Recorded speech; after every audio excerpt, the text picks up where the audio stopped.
Hi, my name is Gibson, and I'm the co-owner and creator of the Personal Development School. This is your daily breakthrough video, and in this video, I want to talk to you a little bit about how to have the "what are we" conversation with a dismissive avoidant. So this is something I've been asked so many times. I decided to just make a video series to address this. I get asked this inside of the school. I get asked this over emails sent to our team. I get asked this sort of everywhere. So I'm going to break this down in terms of some of the really important focuses to have, and I'll give you a bit of sort of a very long version script of something you can say to sort of introduce the conversation and explain a few of the key points and why they matter. So before I dive into all of this, we are still doing our Black Friday sale. We only have a couple of days left, so check that out. And I will put a link in the description box below to this.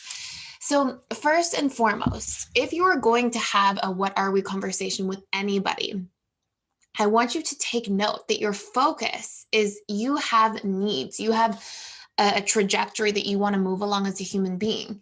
And if somebody's not on the same page, you want to know that so that you can move on, right? If you're not going to get your needs met from a dynamic, if you're going to feel disempowered, if you're going to feel unhappy, if you're going to feel like you're waiting, you have to be able to make sure that you have that information so that you can move in a different direction. And that's really, really important in order to honor the relationship to yourself. So it's not your job, first and foremost, when you're having this conversation or you want to open up and have the dialogue around it. It's not your job to contort yourself around to try to walk on eggshells and meet somebody else's needs, because ultimately that's only going to leave you feeling really disempowered. What your job is, your first job, there's a few points in here.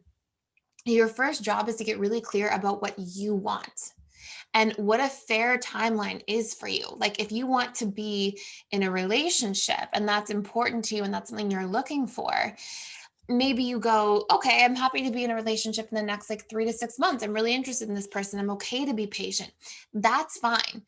But if you're thinking, I would like to ultimately have a monogamous relationship, and you're with somebody who seems like that's very open-ended and they're not going to be able to give it to you anytime soon, then your best option is going to be to get that information, get clear, get that feedback, and then make a decision with the information or feedback you receive so that you can move on and you can give yourself an opportunity to find happiness in another relationship if that is something you are desiring.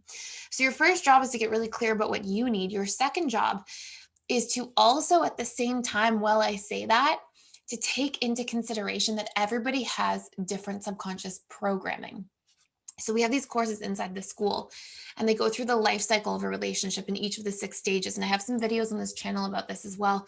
And we talk about how everybody has different programs. And because of those, it impacts the way that they move through each of the 6 stages of a relationship life cycle. So for example, you'll often find anxiously attached people want to get into a relationship usually before the first 2 months, versus dismissive avoidance, especially more extreme dismissive avoidance, often want to wait up to 6 months of dating and sometimes even longer.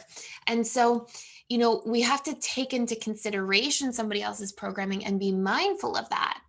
But these two things are not mutually exclusive. It doesn't mean like, your needs or theirs. It means like you have to find a balance between the two without abandoning yourself.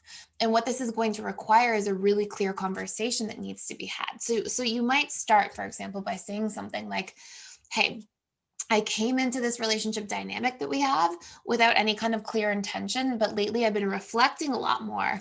And I decided I do want to see where this goes and move towards something more serious in a relationship. And this doesn't have to be immediate, but I want to honor my needs and make sure that we can be on the same page at some point because I want to be fair to my own time. Is this something you see yourself being open to?